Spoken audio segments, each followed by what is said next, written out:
to end the night off, we're going to have a testimony from a great friend of mine, someone I had the pleasure of going to high school with, going to UTC this summer in Colorado with, and is a Michigan State volleyball player here. Sophomore, right? Yeah. Sophomore. So without further ado, let's give it up for Gracie Danzinger. Let's go, Gracie! Woo! Let's go, Gracie! Yeah, let's go! Yeah, my name is Gracie. And yeah, I just want to start off with saying, like, when I got asked to share my testimony, the first thing I kind of thought of was like the times in my faith where I just like would look at my Bible and like just not even be able to pick it up, and just feeling like so distant from God and feeling lost in my sorrow and dead in my sin. And I just wanted to share with you guys like how I got to that place and how I was able to like overcome it, and just like some stuff that happened along the way.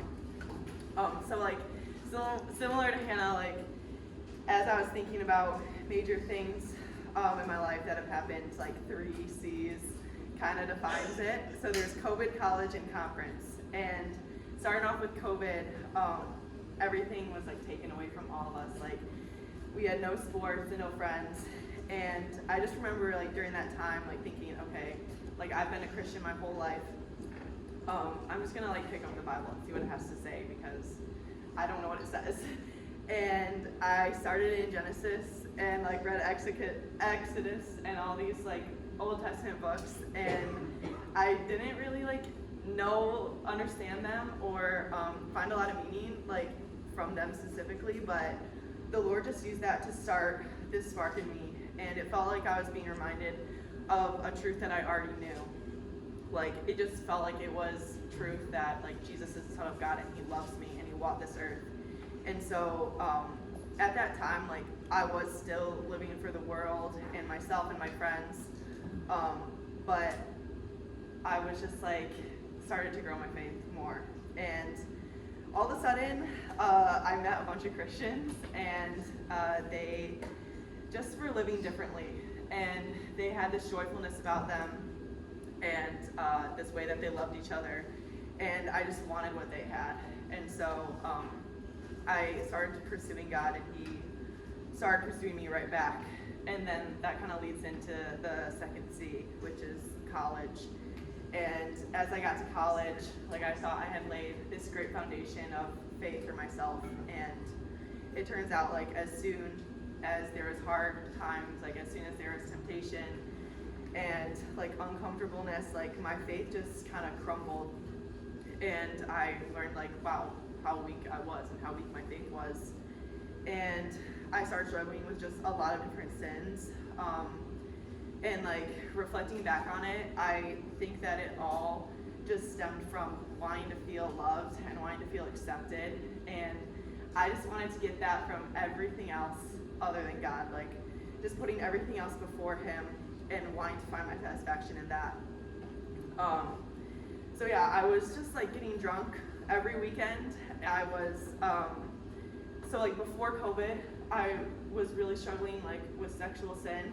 And during the time of like growing my faith, I totally crossed that off my list. Like I totally was like, I'm done with that. Like, I'm like, fine, I'm done. And then when college came, like I started to struggle with it again. And I did not know like how to approach God with it. I didn't know like, how to like tell anyone. And so I just was avoiding it. And yeah, so that kind of goes back to the beginning about what I said, like just like being in my room and looking at my Bible and wanting to read it and wanting to turn to Him, but I didn't know how. And so, yeah, my view of God was just Him thinking, okay, she's like just not someone that's worth to keep going after, because she kind of doesn't like fully trust in me. She is messing up a lot, so I'm not really sure about her. That was kind of like my view of how God viewed me. And that's kind of where it leads in the third C is conference. So like thinking about all these things and struggling with like what direction my life was going to go, I attended the Passion Conference last winter break. And like there was a lot of things about it that made it great. There was like music that was so worship filled and like thousands of college students there and amazing sermons. But the reason why it was so like life altering for me wasn't any of those reasons. It was because I sat down with the group of girls that I went with and I just confessed everything specifically of what I had been going through and what I had been doing, and I just spoke the words like, these things have no condemnation over me and they have no power over me and I'm fully forgiven. And at the time, I don't think I fully like knew or realized why there was no condemnation in Christ. But having like these girls like pray that over me, it just like made my heart believe that. And so going back from that conference and like just telling like Hannah and different people about it, like they just showed me that it was all because of Jesus is why there's no condemnation. And he just took my sin and he took it off my shoulders, and he just paid the debt I could never ever owe in or I could never pay him back in a million lifetimes. And so after that, my life just like changed a lot. Like it changed what I was doing on weekends, and I started to like run after God again. But the main thing that still lingered and was still so hard for me was my sexual sin. And I think just like one thing I want to share is like having friends. For me, it was like Maggie and Hannah that I could go to, and I could just confide in them. And I want to say, like, you don't have to tell everyone everything, but go find someone and tell them something, because that is seriously half the battle. Is like, or more than half, probably like 80%. Just because like they were able to walk alongside me and they didn't look at me any different, and I just had them like being there for me and praying for me. And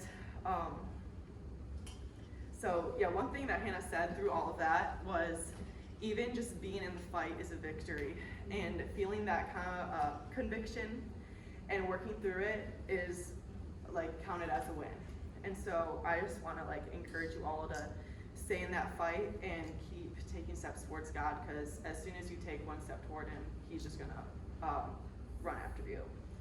So that's all that I have, but thanks for listening.